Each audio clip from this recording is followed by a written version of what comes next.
Hi, Michael. Are you ready to hear about Christianity and its true purpose? Yes, Dad. Are we going to talk about Jesus? Yes, Michael. I think now that you have a better understanding of all the other religions, you'll be able to grasp Archangel Michael's role in the overall evolutionary plan for every one of us here on Earth. I'm all ears.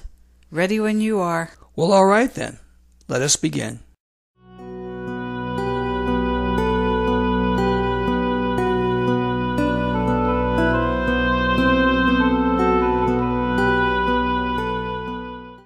The Life and Teachings of Jesus. This group of papers was sponsored by a commission of 12 Urantia midwayers, acting under the supervision of a Melchizedek revelatory director. The basis of this narrative was supplied by a secondary midwayer who was one time assigned to the superhuman watch care of the Apostle Andrew. The bestowal of Michael on Urantia. Assigned by Gabriel to supervise the restatement of the life of Michael when on Urantia, and in the likeness of mortal flesh, I, the Melchizedek director of the Revelatory Commission entrusted with this task, am authorized to present this narrative of certain events which immediately preceded the Creator Son's arrival on Urantia to embark upon the terminal phase of his universe bestowal experience, to live such identical lives as he imposes upon the intelligent beings of his own creation, thus to bestow himself in the likeness of his various orders of created beings, is a part of the price which every Creator Son must pay for the full and supreme sovereignty of his self-made universe of things and beings. Before the events I am about to delineate, Michael of Nebadon had bestowed himself 6 times after the similitude of 6 differing orders of his diverse creation of intelligent beings. Then he prepared to descend upon Urantia in the likeness of mortal flesh, the lowest order of his intelligent will creatures, and as such a human of the material realm, to execute the final act in the drama of the acquirement of universe sovereignty in accordance with the mandates of the divine paradise rulers of the universe of universes.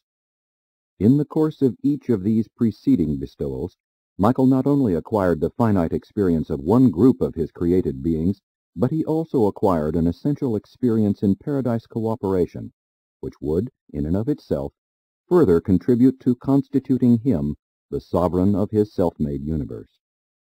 At any moment throughout all past local universe time, Michael could have asserted personal sovereignty as a Creator Son, and as a Creator Son could have ruled his universe after the manner of his own choosing. In such an event, Emmanuel and the associated Paradise Sons would have taken leave of the universe. But Michael did not wish to rule Nebadon merely in his own isolated right as a Creator Son. He desired to ascend through actual experience in cooperative subordination to the Paradise Trinity to that high place in universe status where he would become qualified to rule his universe and administer its affairs with that perfection of insight and wisdom of execution which will sometime be characteristic of the exalted rule of the Supreme Being. He aspired not to perfection of rule as a Creator Son, but to supremacy of administration, as the embodiment of the universe wisdom and the divine experience of the Supreme Being. Michael therefore had a double purpose in the making of these 7 bestowals upon the various orders of his universe creatures. First, he was completing the required experience in creature understanding, which is demanded of all Creator Sons, before they assume complete sovereignty. At any time, a Creator Son may rule his universe in his own right, but he can rule as the supreme representative of the Paradise Trinity only after passing through the 7 universe creature bestowals. Second, he was aspiring to the privilege of representing the maximum authority of the Paradise Trinity, which can be exercised in the direct and personal administration of a local universe. Accordingly, did Michael, during the experience of each of his universe bestowals, successfully and acceptably voluntarily subordinate himself to the variously constituted wills of the diverse associations of the persons of the Paradise Trinity.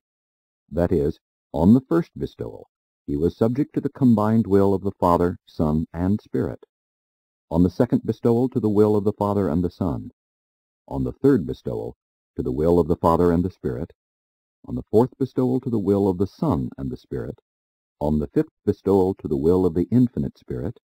On the sixth bestowal, to the will of the Eternal Son. and during the seventh and final bestowal on Urantia, to the will of the Universal Father. Michael therefore combines in his personal sovereignty the divine will of the sevenfold phases of the universal creators with the understanding experience of his local universe creatures. Thus has his administration become representative of the greatest possible power and authority, although divested of all arbitrary assumptions. His power is unlimited, since it is derived from experienced association with the paradise deities. His authority is unquestioned inasmuch as it was acquired through actual experience in the likeness of universe creatures. His sovereignty is supreme, since it embodies at one and the same time the sevenfold viewpoint of paradise deity with the creature viewpoint of time and space. Having determined the time of his final bestowal and having selected the planet whereon this extraordinary event would take place, Michael held the usual pre-bestowal conference with Gabriel, and then presented himself before his elder brother and paradise counselor, Emmanuel. All powers of universe administration, which had not previously been conferred upon Gabriel, Michael now assigned to the custody of Emmanuel. And just before Michael's departure for the Urantia incarnation, Emmanuel, in accepting the custody of the universe during the time of the Urantia bestowal, proceeded to impart the bestowal counsel, which would serve as the incarnation guide for Michael when he would presently grow up on Urantia as a mortal of the realm. In this connection it should be borne in mind that Michael had elected to execute this bestowal in the likeness of mortal flesh, subject to the will of the Paradise Father. The Creator Son required instructions from no one in order to effect this incarnation for the sole purpose of achieving universe sovereignty, but he had embarked upon a program of the revelation of the Supreme, which involved cooperative functioning with the diverse wills of the paradise deities. Thus his sovereignty, when finally and personally acquired, would actually be all-inclusive of the sevenfold will of deity as it culminates in the Supreme. He had, therefore, 6 times previously been instructed by the personal representatives of the various paradise deities and associations thereof, and now he was instructed by the Union of Days, ambassador of the Paradise Trinity to the local universe of Nebadon, acting on behalf of the Universal Father. There were immediate advantages and tremendous compensations resultant from the willingness of this mighty Creator Son once more voluntarily to subordinate himself to the will of the paradise deities, this time to that of the Universal Father. By this decision to effect such associative subordination, Michael would experience in this incarnation not only the nature of mortal man, but also the will of the Paradise Father of all, and further, he could enter upon this unique bestowal with the complete assurance not only that Emmanuel would exercise the full authority of the Paradise Father in the administration of his universe during his absence on the Urantia bestowal, but also with the comforting knowledge that the Ancients of Days of the super-universe had decreed the safety of his realm throughout the entire bestowal period. And this was the setting of the momentous occasion when Emmanuel presented the 7th bestowal commission, and from this pre-bestowal charge of Emmanuel to the universe ruler, who subsequently became Jesus of Nazareth, Christ Michael, on Urantia, I am permitted to present the following excerpts.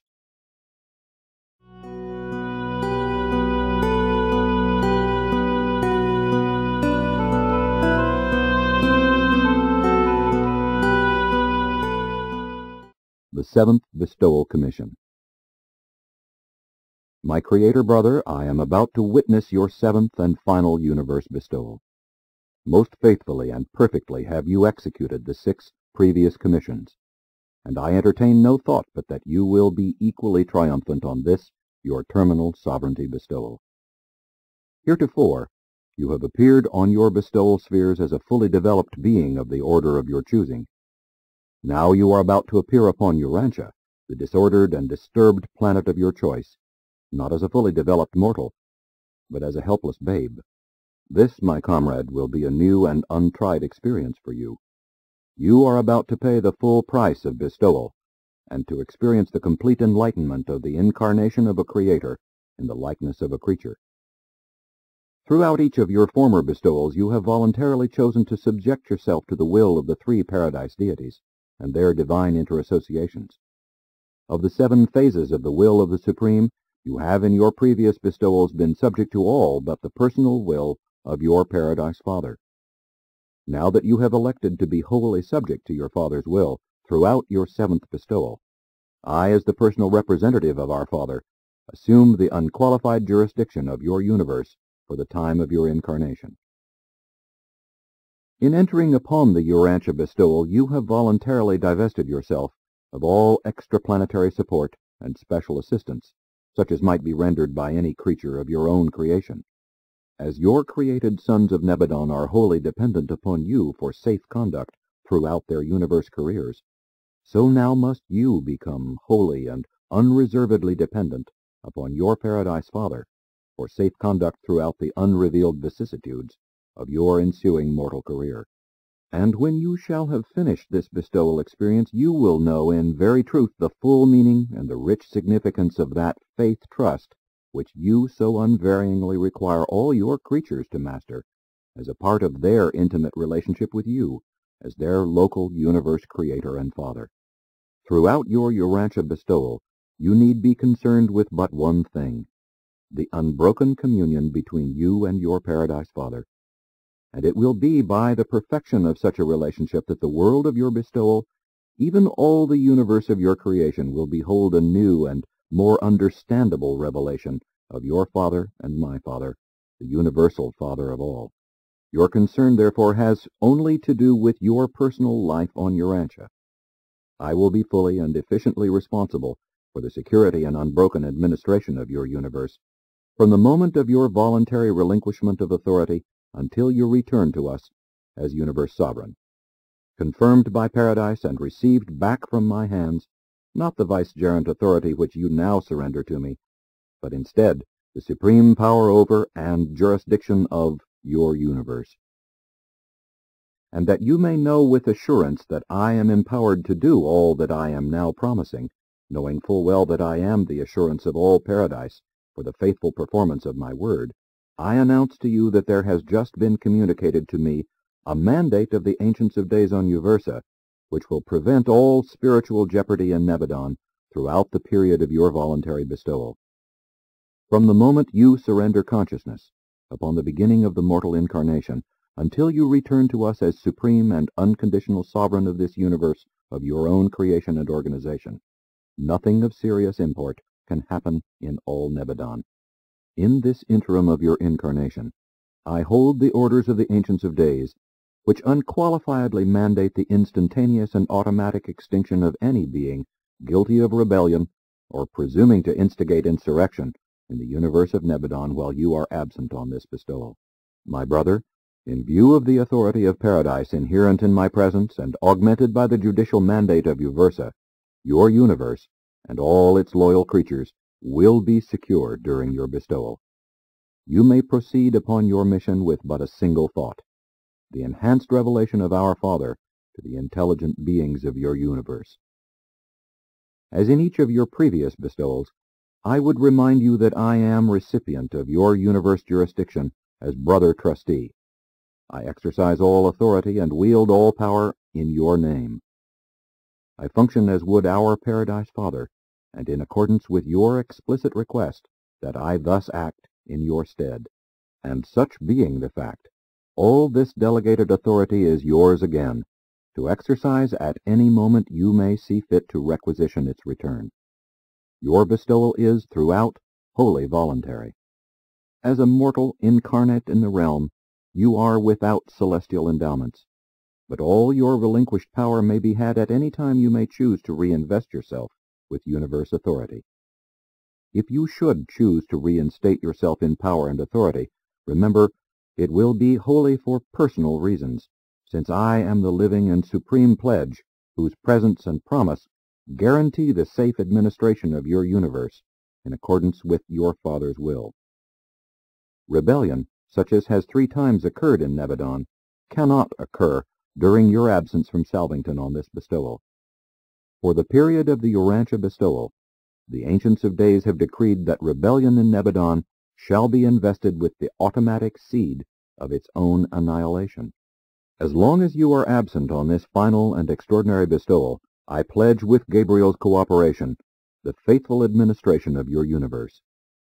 And as I commission you to undertake this ministry of divine revelation, and to undergo this experience of perfected human understanding, I act in behalf of my Father and your Father, and offer you the following counsel, which should guide you in the living of your earth life as you become progressively self-conscious regarding the divine mission of your continued sojourn in the flesh.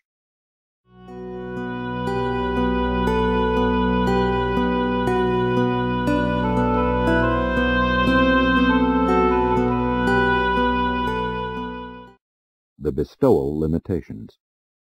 In accordance with the usages and in conformity with the technique of Sonarrington, in compliance with the mandates of the Eternal Son of Paradise, I have provided in every way for your immediate entrance upon this mortal bestowal, in harmony with the plans formulated by you and placed in my keeping by Gabriel. You will grow up on Urantia as a child of the realm, complete your human education, all the while subject to the will of your Paradise Father. Live your life on Urantia as you have determined. Terminate your planetary sojourn, and prepare for ascension to your Father, to receive from him the supreme sovereignty of your universe. 2. Apart from your earth mission and your universe revelation, but incidental to both, I counsel that you assume, after you are sufficiently self-conscious of your divine identity, the additional task of technically terminating the Lucifer rebellion in the system of Satania, and that you do all this as the Son of Man. Thus, as a mortal creature of the realm, in weakness made powerful by faith submission to the will of your Father, I suggest that you graciously achieve all you have repeatedly declined arbitrarily to accomplish by power and might, when you were so endowed, at the time of the inception of this sinful and unjustified rebellion. I would regard it as a fitting climax of your mortal bestowal if you should return to us as the Son of Man, planetary Prince of Urantia, as well as the Son of God, supreme sovereign of your universe. As a mortal man, the lowest type of intelligent creature in Nebadon, meet and adjudicate the blasphemous pretensions of Caligastia and Lucifer, and in your assumed humble estate, forever end the shameful misrepresentations of these fallen children of light. Having steadfastly declined to discredit these rebels through the exercise of your creator prerogatives, now it would be fitting that you should, in the likeness of the lowest creatures of your creation, wrest dominion from the hands of these fallen sons. And so would your whole local universe, in all fairness, clearly and forever recognize the justice of your doing in the role of mortal flesh those things which mercy admonished you not to do by the power of arbitrary authority. And having thus by your bestowal established the possibility of the sovereignty of the Supreme in Nebadon, you will, in effect, have brought to a close the unadjudicated affairs of all preceding insurrections, notwithstanding the greater or lesser time lag involved in the realization of this achievement. By this act, the pending dissensions of your universe will be, in substance, liquidated, and with the subsequent endowment of supreme sovereignty over your universe, similar challenges to your authority can never recur in any part of your great personal creation. 3. When you have succeeded in terminating the Urantia secession, as you undoubtedly will, I counsel you to accept from Gabriel the conference of the title of Planetary Prince of Urantia, as the eternal recognition by your universe of your final bestowal experience, and that you further do any and all things consistent with the purport of your bestowal to atone for the sorrow and confusion brought upon Urantia by the Caligastia betrayal and the subsequent Adamic default. 4. In accordance with your request, Gabriel and all concerned will cooperate with you in the expressed desire to end your Urantia bestowal with the pronouncement of a dispensational judgment of the realm, accompanied by the termination of an age, the resurrection of the sleeping mortal survivors, and the establishment of the dispensation of the bestowed Spirit of Truth. 5. As concerns the planet of your bestowal and the immediate generation of men living thereon at the time of your mortal sojourn, I counsel you to function largely in the role of a teacher. Give attention first to the liberation and inspiration of man's spiritual nature. Next, illuminate the darkened human intellect, heal the souls of men, and emancipate their minds from age-old fears. And then, in accordance with your mortal wisdom, minister to the physical well-being and material comfort of your brothers in the flesh. Live the ideal religious life for the inspiration and edification of all your universe. 6. On the planet of your bestowal, set rebellion-segregated man spiritually free. On Urantia, make a further contribution to the sovereignty of the Supreme, thus extending the establishment of this sovereignty throughout the broad domains of your personal creation. In this your material bestowal in the likeness of the flesh, you are about to experience the final enlightenment of a time-space creator, the dual experience of working within the nature of man with the will of your Paradise Father. In your temporal life, the will of the finite creature and the will of the infinite Creator are to become as one, even as they are also uniting in the evolving deity of the Supreme Being. Pour out upon the planet of your bestowal the Spirit of Truth, and thus make all normal mortals on that isolated sphere immediately and fully accessible to the ministry of the segregated presence of our Paradise Father, the thought adjusters of the realms. 7.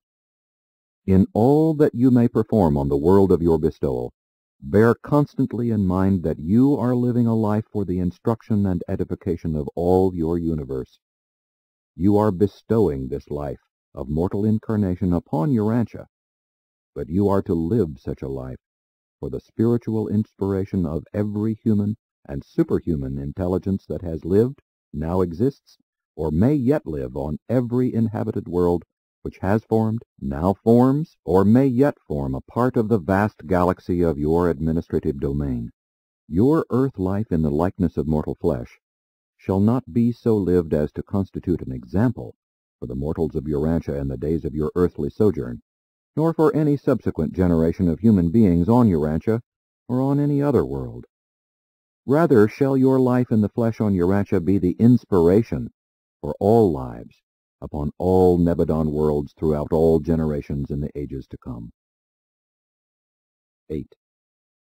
Your great mission, to be realized and experienced in the mortal incarnation, is embraced in your decision to live a life wholeheartedly motivated to do the will of your Paradise Father, thus to reveal God, your Father, in the flesh and especially to the creatures of the flesh. At the same time, you will also interpret, with a new enhancement, our Father to the supermortal beings of all Nebadon. Equally with this ministry of new revelation and augmented interpretation of the Paradise Father to the human and the superhuman type of mind, you will also so function as to make a new revelation of man to God. Exhibit in your one short life in the flesh, as it has never before been seen in all Nebadon, the transcendent possibilities attainable by a God-knowing human during the short career of mortal existence, and make a new and illuminating interpretation of man and the vicissitudes of his planetary life to all the superhuman intelligences of all Nebadon and for all time. You are to go down to Urantia in the likeness of mortal flesh, and living as a man in your day and generation, you will so function as to show your entire universe the ideal of perfected technique in the supreme engagement of the affairs of your vast creation. The achievement of God seeking man and finding him, and the phenomenon of man seeking God and finding him, and doing all of this to mutual satisfaction, and doing it during one short lifetime in the flesh. 9. I caution you ever to bear in mind that while in fact you are to become an ordinary human of the realm, in potential you will remain a creator son of the Paradise Father. Throughout this incarnation, although you will live and act as a son of man, the creative attributes of your personal divinity will follow you from Salvington to Urantia. It will ever be within your power of will to terminate the incarnation at any moment subsequent to the arrival of your thought adjuster. Prior to the arrival and reception of the adjuster, I will vouch for your personality integrity. But subsequent to the arrival of your adjuster and concomitant with your progressive recognition of the nature and import of your bestowal mission, you should refrain from the formulation of any superhuman will to attainment, achievement, or power, in view of the fact that your creator prerogatives will remain associated with your mortal personality, because of the inseparability of these attributes from your personal presence. But no superhuman repercussions will attend your earthly career, apart from the will of the Paradise Father, unless you should, by an act of conscious and deliberate will, make an undivided decision which would terminate in whole personality choice.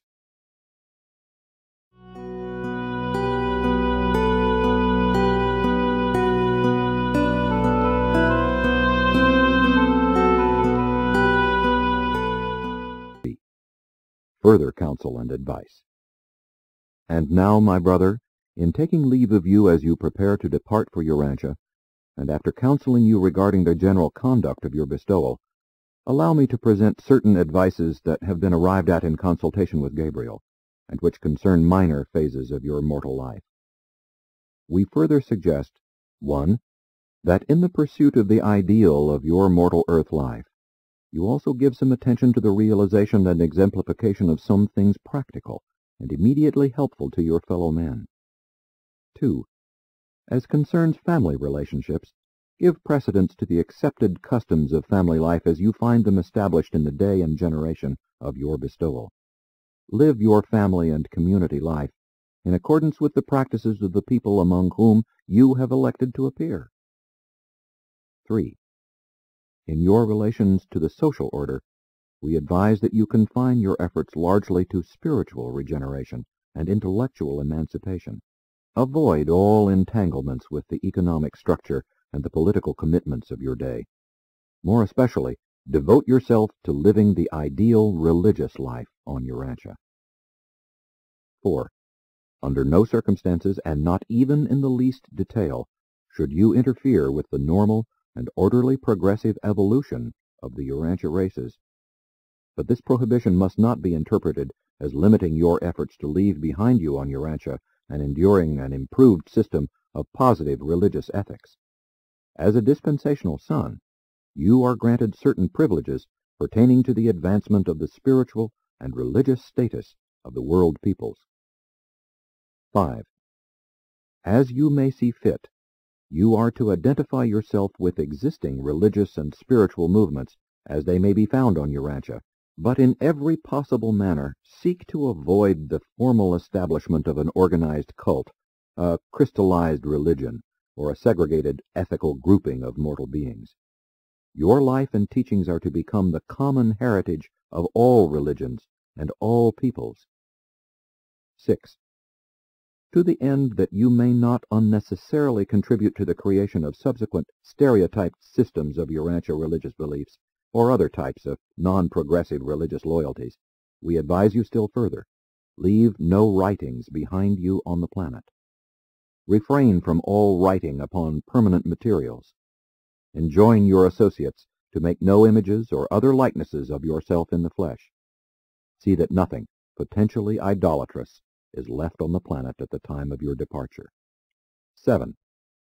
While you will live the normal and average social life of the planet, being a normal individual of the male sex, you will probably not enter the marriage relation, which relation would be wholly honorable and consistent with your bestowal. But I must remind you that one of the incarnation mandates of Senarrington forbids the leaving of human offspring behind on any planet by a bestowal son of paradise origin. 8. In all other details of your oncoming bestowal, we would commit you to the leading of the indwelling adjuster, the teaching of the ever-present divine spirit of human guidance, and the reasoned judgment of your expanding human mind of hereditary endowment. Such an association of creature and creator attributes will enable you to live for us the perfect life of man on the planetary spheres, not necessarily perfect as regarded by any one man in any one generation on any one world, much less on Urantia, but wholly and supremely replete as evaluated on the more highly perfected and perfecting worlds of your far-flung universe. And now, may your Father and my Father, who has ever sustained us in all past performances, guide and sustain you and be with you from the moment you leave us and achieve the surrender of your consciousness of personality, throughout your gradual return to recognition of your divine identity, incarnate in human form, and then on through the whole of your bestowal experience on Urantia, until your deliverance from the flesh and your ascension to our Father's right hand of sovereignty. When I shall again see you on Salvington, we shall welcome your return to us as the supreme and unconditional sovereign of this universe of your own making, serving, and completed understanding. In your stead I now reign. I assume jurisdiction of all Nebadon, as acting sovereign during the interim of your seventh and mortal bestowal on Urantia. And to you, Gabriel, I commit the safekeeping of the Son of Man about to be, until he shall presently, and in power and glory, be returned to me as the Son of Man and the Son of God. And Gabriel, I am your sovereign until Michael thus returns.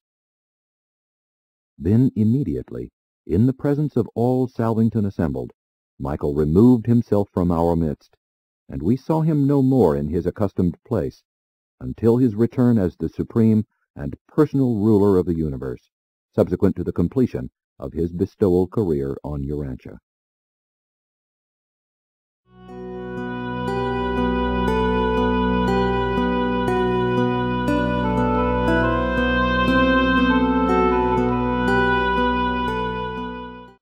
The Incarnation, making two one.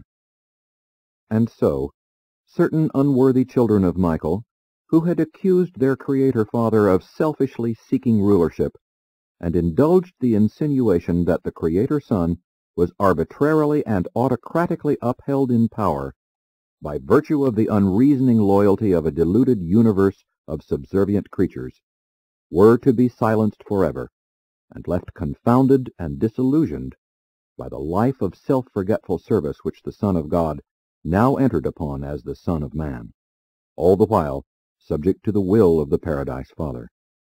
But make no mistake, Christ Michael, while truly a dual-origin being, was not a double personality. He was not God in association with man, but rather God incarnate in man. And he was always just that combined being.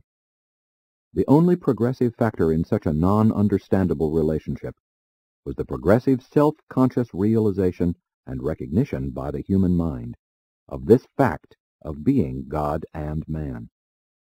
Christ Michael did not progressively become God.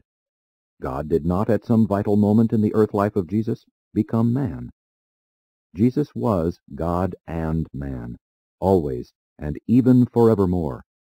And this God and this man were and now are one, even as the Paradise Trinity of three beings is in reality one deity.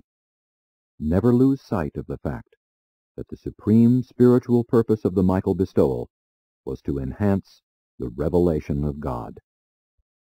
Urantia mortals have varying concepts of the miraculous, but to us who live as citizens of the local universe, there are few miracles. And of these, by far the most intriguing are the incarnational bestowals of the Paradise Sons. The appearance in and on your world by apparently natural processes of a divine Son we regard as a miracle, the operation of universal laws beyond our understanding. Jesus of Nazareth was a miraculous person. In and through all this extraordinary experience, God the Father chose to manifest himself as he always does, in the usual way, in the normal, natural, and dependable way of divine acting. Well, Michael, I hope knowing Archangel Michael's role has opened up your mind, body, and soul to your spiritually evolutionary path back to the Creator. Yes, Dad. With God, I know that all things are possible. And tomorrow night, we'll conclude our discussion with a way to tap into our godlike self any time of the day and no matter where we are on the planet. I'm looking forward to tomorrow night. And the cat's in the cradle and the silver spoon, little boy blue and the man in the moon. When you're coming home, son, I don't know when we'll get together then.